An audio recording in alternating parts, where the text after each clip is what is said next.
Occupational English Test. Listening Test. This test has 3 parts. In each part, you'll hear a number of different extracts. At the start of each extract, you'll hear this sound. You'll have time to read the questions before you hear each extract, and you'll hear each extract once only. Complete your answers as you listen. At the end of the test, you'll have 2 minutes to check your answers. Part A. In this part of the test, you'll hear 2 different extracts. In each extract, a health professional is talking to a patient. For questions 1 to 24, complete the notes with information you hear. Now, look at the notes for extract 1.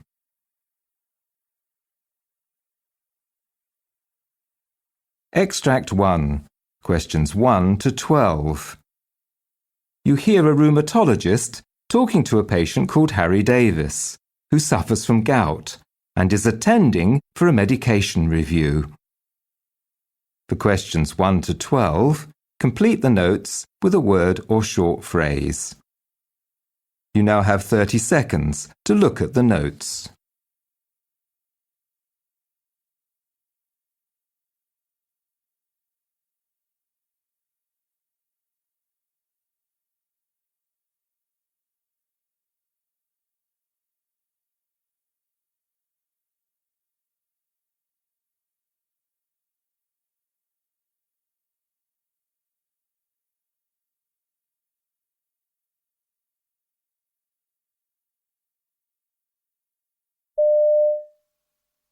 Now, Mr. Davis, I understand your GP has referred you to me so that we can review the medications you're taking for your gout. That's right.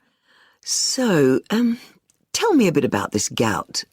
When did it start? Well, my first serious attack was last year. My wife and I were on holiday and I woke up one morning with a really bad pain in my left knee.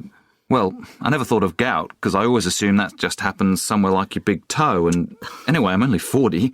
I thought it was something only old people get. So anyway, it was all red and swollen, and I decided it must be an insect bite. But I couldn't think how that might have happened, without me feeling something at the time. Or my wife suggested it might be something to do with the pills I take for my cholesterol. Unlikely, I think. But anyway, the pain didn't get any better. In fact, quite the opposite. I started to get frightened because I thought it might be a sign of something really serious. It was excruciating. So my wife thought I needed to get some help. So she phoned the local clinic and told them about my symptoms. They told her to bring me in. It was a good thing she was there. I was in too much pain to drive. I could only just manage to walk from the house to the car. Anyway, when we got there, the doctor took a look and said he wanted to take a blood sample. He said it might be an emergency because it looked as if it could be septicemia. So then we got really frightened. But about an hour later, they came back and said no, it wasn't, thankfully. But they thought I had gout. So actually, at that stage, we were quite relieved. Yeah, I can imagine. And the doctor asked if I'd ever felt anything like it before. Well, actually, then I remembered that in the winter, I play quite a bit of rugby and sometimes I'd get some soreness in the same place the day after, but I just thought I'd sprained it or something, and it would go away after a couple of days. But this pain's much worse, and it comes even when I've been resting. I've had it quite a few times since my first attack. Right. So, what have you been taking to deal with the pain? Well, at first the doctor at the clinic suggested I took some anti-inflammatories, but I can't say they made much difference. So when I got the next attack, I was at home, and I went to my GP. She suggested I took... I can't remember the name, Col something? Colchicine? That's the one. So that dealt with the pain better, but it gave me awful diarrhoea. Yeah. I'd never take it again. And then I had a really bad attack. I think the doctor had got to the stage where, she was already giving me really powerful medicines to no effect. So she gave me liquid morphine to take. It made me feel quite sick, actually. And I was a little bit away with the fairies, walking around not quite knowing where I was. Right. Did you try any other sort of treatment apart from the medications? Yes, my GP said I could try using an ice pack, and that did make a bit of difference, but you can't have it on all the time. So anyway, after that, she said, let's try allopurinol, see how you get on with that. So I started taking that, but I didn't get on with it. It gave me a skin rash, so I rang her up and she told me to stop taking it, that I'd better see a specialist. So here I am. Is there anything more you can do? Well, I'm sure we can find something, maybe a combination.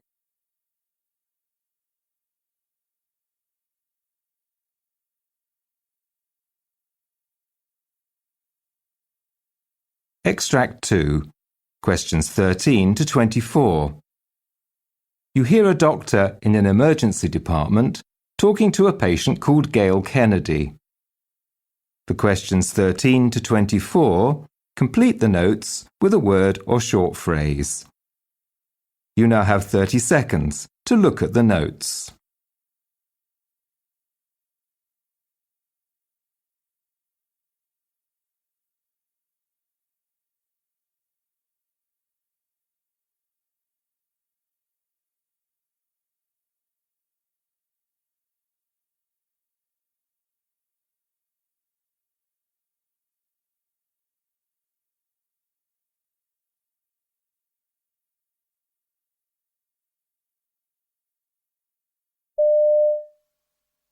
Mrs. Kennedy?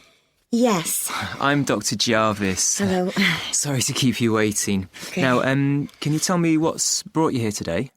Well, I got back from holiday 2 weeks ago, and I've been feeling awful ever since. It was a long-haul flight because we'd been to South America, and when I got back I felt awful. I thought it must be jet lag, but brutal, much worse than I remember having before. Anyway, I thought I'd get over it, but it actually got worse. After a few days, I was getting bad chills and non-stop shivering and achy muscles. I just felt lousy. I mean, normally I'm pretty healthy. I don't get a lot of illnesses. So I started to worry. I thought maybe I got meningitis. Right. So I rang the doctor. When I told him where I'd been, he said I should come in and see him because it might be malaria. So I said, well, it can't be because I've been taking Malarone. I started on that 2 weeks before going away. I tried Lariam a few years ago, but it gave me really odd dreams, so I didn't want to take that again. Anyway, the doctor said some sorts of malaria are resistant to these drugs, and I know I did get a few bites when we were there. He gave me some pills to take for 3 days, just in case it was malaria. Right. Can you tell me what they were? Art something. Artesunate. That's right. And something else. Hang on, I've got the box here. Mefloquine. Okay. So I went home and I took the pills, but I didn't feel any better. In fact, I got worse. I felt really weak and I was sweating buckets, just dripping with it. I finished the pills yesterday morning. Since then, I've been really bad. I haven't been able to keep anything down. I was throwing up all day yesterday and had the most splitting headache. I've never had anything like it. So I rang the doctor again and he said the blood test had come back negative. But if I wasn't feeling better today, I should come into the emergency department and get some more tests done. Right. Well, I'll just do a brief examination. Okay. You want to pop over there? Okay, so your skin's a good colour. I can't see any sign of jaundice, and your breathing's sounding pretty good. You haven't had any episodes of breathlessness, have you? No. But yesterday, my heart was really racing. Yes, there is some evidence of that now. And something else. All this week, I felt as if there was something scratchy in my eyes, like sand or something, and they feel really dry. I see. And have you had any abdominal discomforts? Well, there's no pain, but I don't have any appetite. I can't really keep anything down, like I said. Right. Now, apart from taking the anti-malarials, did you have any vaccinations before you went away? Yeah, I had all the injections. Typhoid and what else?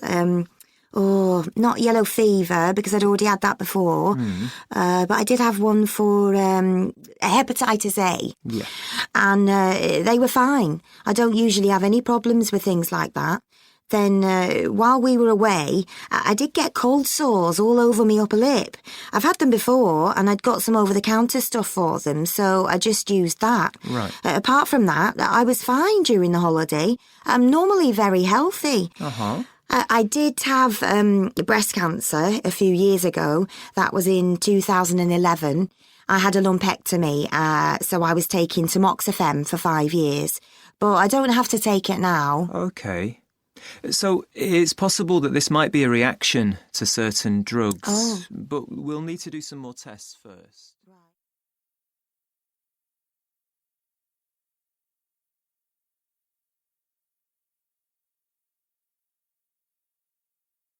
That is the end of Part A. Now look at Part B. Part B. In this part of the test, you'll hear 6 different extracts. In each extract, you'll hear people talking in a different healthcare setting. For questions 25 to 30, choose the answer A, B or C, which fits best according to what you hear. You'll have time to read each question before you listen. Complete your answers as you listen. Now look at question 25. You hear a patient talking to a dental receptionist. Now read the question.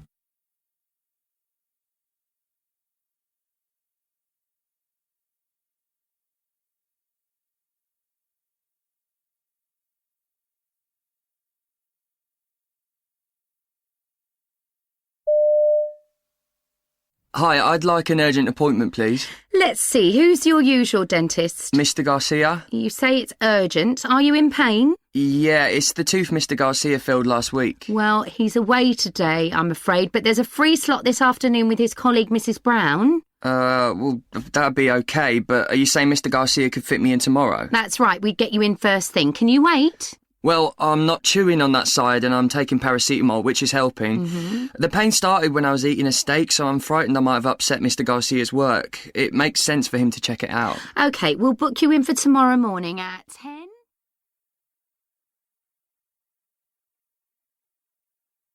Question 26. You hear part of a presentation to nursing staff about an extension to visiting hours. Now read the question.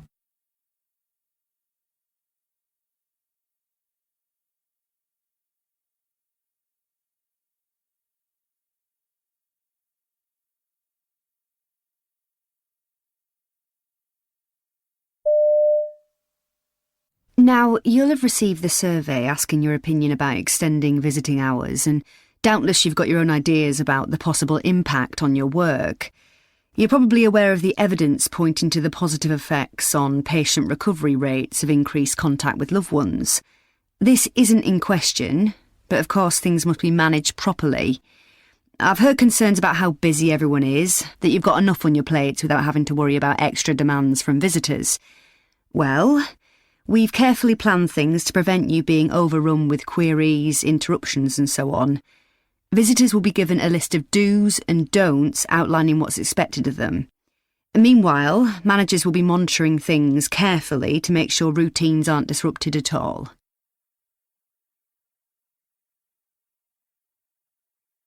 Question 27. You hear a surgeon discussing a patient with a nurse in the recovery ward. Now read the question.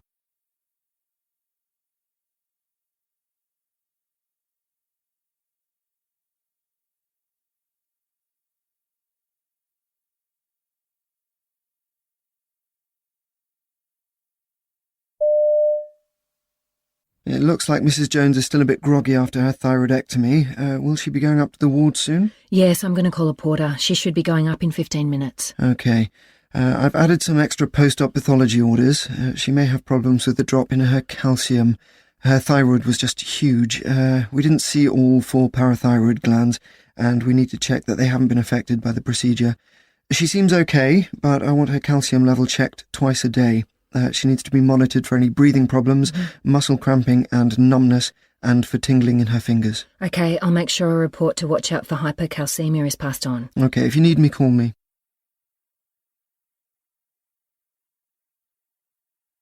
Question 28.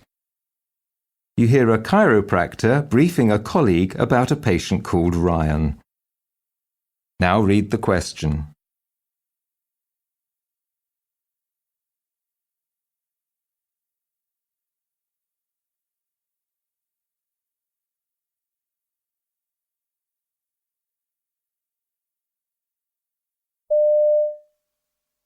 Today we're going to start with Ryan. He's 2 weeks post-surgery for a torn rotator cuff.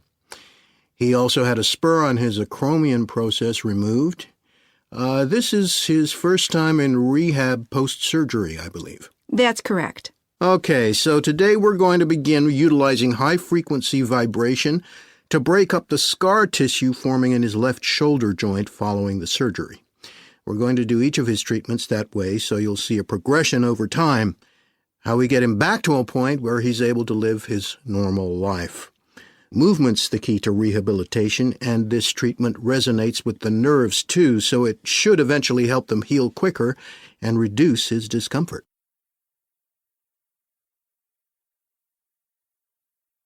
Question 29.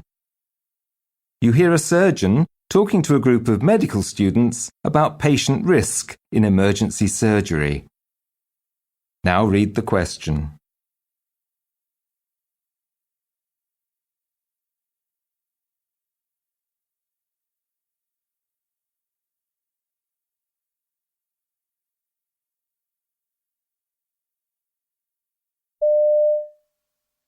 If you look at the risks of elective surgery, they're really very low compared to emergencies. Clearly, then, we can make the biggest difference in reducing risk and improving outcomes in emergency surgery. Our mortality outcomes here are actually below average. We're at 8% compared to around 13% nationally. The emergency patients I handle tend to be older, so they're at higher risk. And when they come in, we haven't got long to prepare them in order to reduce any risks, maybe an hour or two. In terms of patient safety, every minute, every half hour we can use to get them ready counts. That's because the patients we're thinking about are prone to developing post-operative complications, given that they have a range of associated heart, kidney, and lung problems.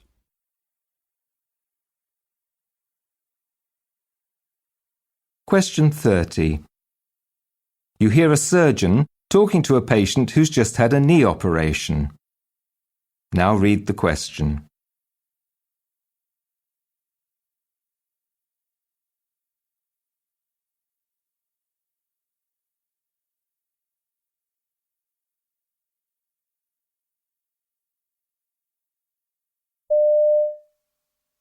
How are you feeling, Mr. Shaw? Oh, exhausted. But the painkillers must be working. I can't feel my knee as you predicted. You're bound to feel weary after an operation. It went well, though. We cleaned out loose cartilage from the joint. You can go home now. Oh, thanks. I had an arthroscopy on the other knee several years ago, so I know what it's like. The idea that it gets done in less than a day is still pretty mind-boggling, though. You'll need crutches for 2 weeks, but you should be walking okay within a month. Good. Give it 4 months before you put any serious impact on it, though. 4 months? After my last stop, I started running again within a month. Thinking about it, though, I guess I paid for it. That knee had a lot of niggles for months afterwards. Yeah, if your body's hurting, it's telling you something. Okay.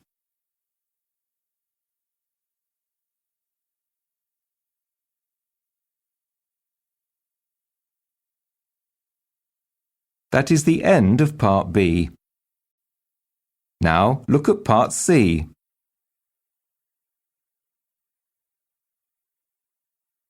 Part C. In this part of the test, you'll hear 2 different extracts. In each extract, you'll hear health professionals talking about aspects of their work.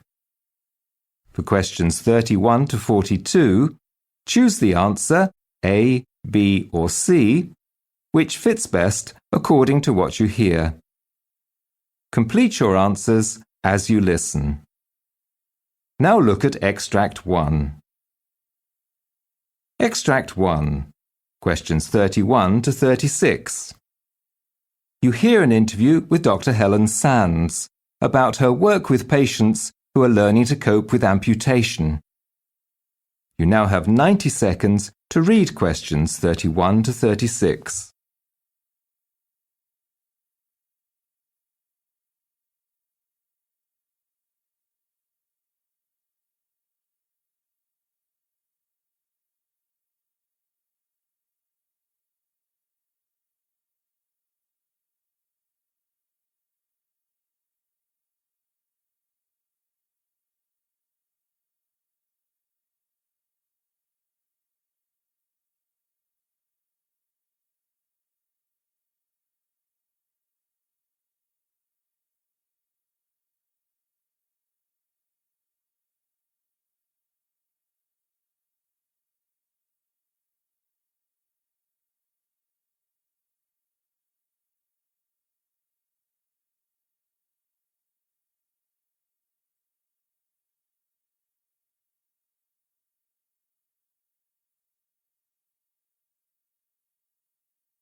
I'm joined today by Dr. Helen Sands, who works with patients who've had limbs amputated.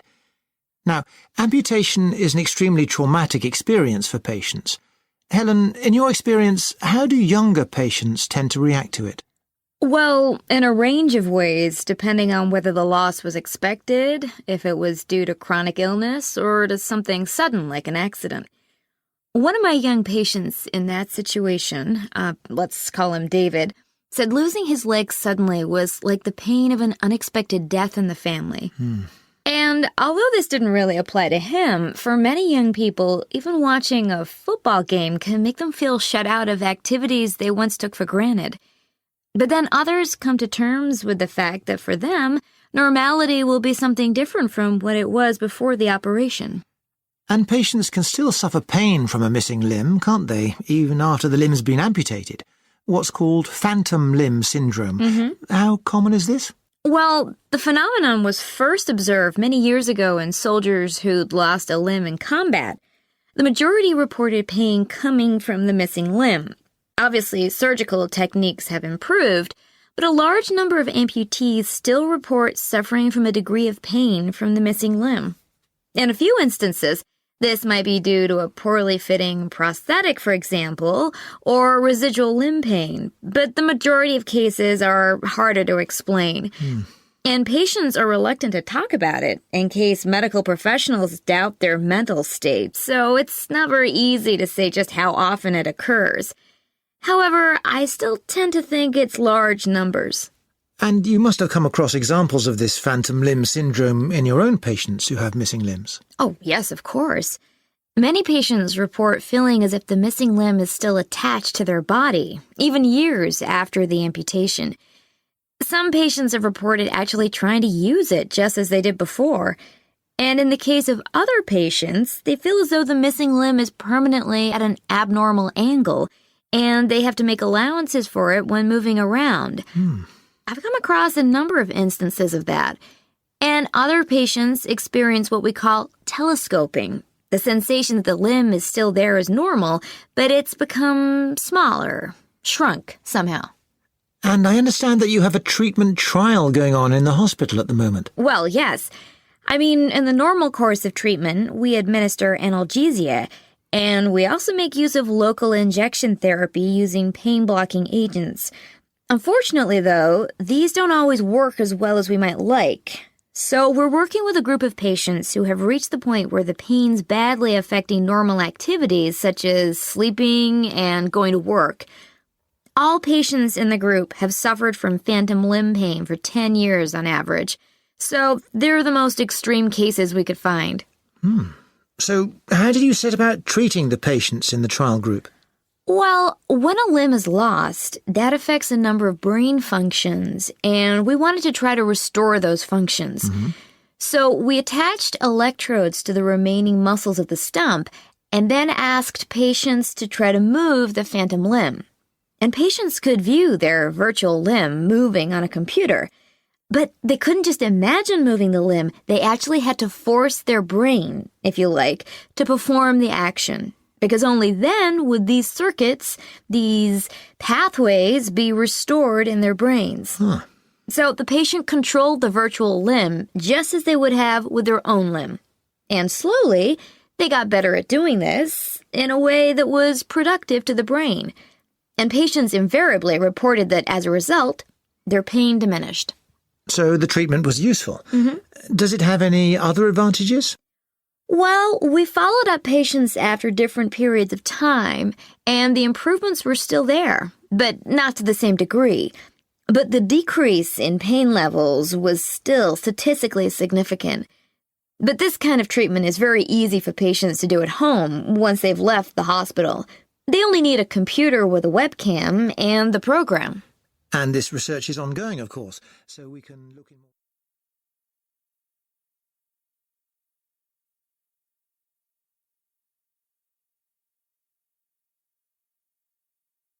Now look at Extract 2. Extract 2, questions 37 to 42.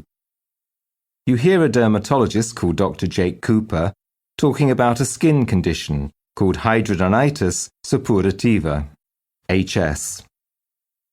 You now have 90 seconds to read questions 37 to 42.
Hello, my name's Jake Cooper. I'm a dermatologist, and I'm going to talk about a skin condition called hidradenitis suppurativa, commonly abbreviated to HS. Let me tell you a bit about this condition. HS is a chronic inflammatory disorder characterized by painful swollen lumps on the skin, which may break open, releasing fluid or pus. It's also called acne inversa, and in fact, sufferers often think they've got acne or pimples. But unlike acne, HS affects apocrine gland-bearing sites, in particular the armpits and the pubic regions. It's not a very well-known disease in the medical community, which is surprising, as it affects about 1% of the population, and early occurrences are commonly misdiagnosed as simple nodules or abscesses. This is unfortunate, as the condition can be very distressing for the patient. We don't know exactly what causes HS, though it seems to be linked to blocking of the hair follicles in the affected area. It tends to occur most often in younger females, and it's often found in patients who are overweight. Studies carried out into a possible link between deodorant use and HS have so far been inconclusive, but the condition is more prevalent amongst smokers, and there's some evidence that nicotine may affect the follicles. Patients sometimes worry that they've caused the condition by shaving, or possibly by using depilatory creams, but there's no evidence that either is a contributing factor. Let me tell you about one case I encountered recently. This was a 22-year-old woman called Sophie, who came to see me because she had a number of painful boils in her groin. These had been occurring with fluctuating severity for the previous 3 years. When I questioned her further, I learnt that she'd previously undergone incision and drainage of various lesions on multiple occasions at various medical centres. She also told me that she'd taken a course of an unknown oral antibiotic to treat an abscess about 2 months earlier. So I was able to put 2 and 2 together and make a connection with HS. Then we could start to think about the right sort of long-term treatment for her. When treating patients with HS, it's important to be aware of the impact it can have on them. Many studies have confirmed that patients with HS commonly experience depression as a result of their condition. Additionally, HS has a significant psychosocial impact. Patients reported feeling unworthy and unlovable, and described their lesions as ugly, smelly, and embarrassing. In some cases, symptoms may spontaneously resolve themselves for long periods of time. But both doctor and patient need to remember that there could be a flare-up years or even decades later, and that currently, treatment is limited to finding a way to manage the condition. HS may present itself in younger patients too. In another case, I saw a 14-year-old girl called Emily, who came to see me with her mother following a diagnosis of HS by her GP. We needed to confirm the diagnosis and decide on the most appropriate treatment. Her mother expressed concerns about what she referred to as Emily's unappealing hygiene. This was said in front of the girl. Now, we know that HS is notably not due to poor hygiene. While HS is a skin disease, it's happening lower in the dermis than just the surface level. In this case, Emily had a lesion on the mons pubis, which required surgical intervention. Following incision and drainage, her condition improved, but this does illustrate the need to consider not just the patient, but also the attitude of family members. In general, when it comes to treatment, once we make a diagnosis, there are multiple therapies indicated, depending on the severity of the disease and patient presentation. One thing patients often ask me is whether they need to make changes to their diet. One small-scale study followed 12 HS sufferers who cut out beer from their diet, together with other foods containing yeast, such as bread and some types of cake. And this did appear to have an effect on their symptoms. It's also known that overproduction of one group of hormones called androgens may contribute to the symptoms of HS. These hormones are linked to insulin, and foods such as milk and cheese can raise insulin levels. So reducing these types of foods might be helpful. However, a controlled diet, which leads to weight loss, is certainly recommended for patients who are overweight or obese.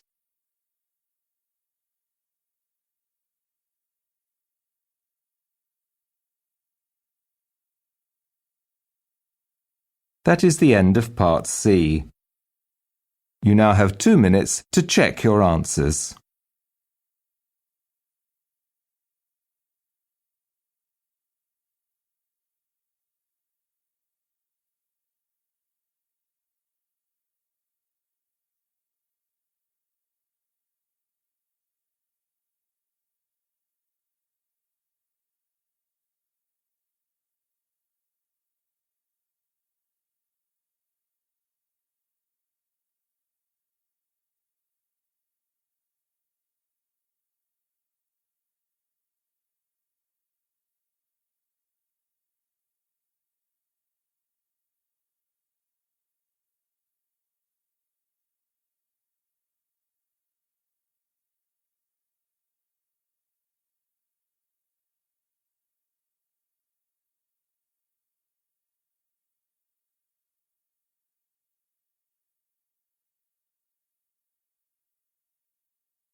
That is the end of the listening test.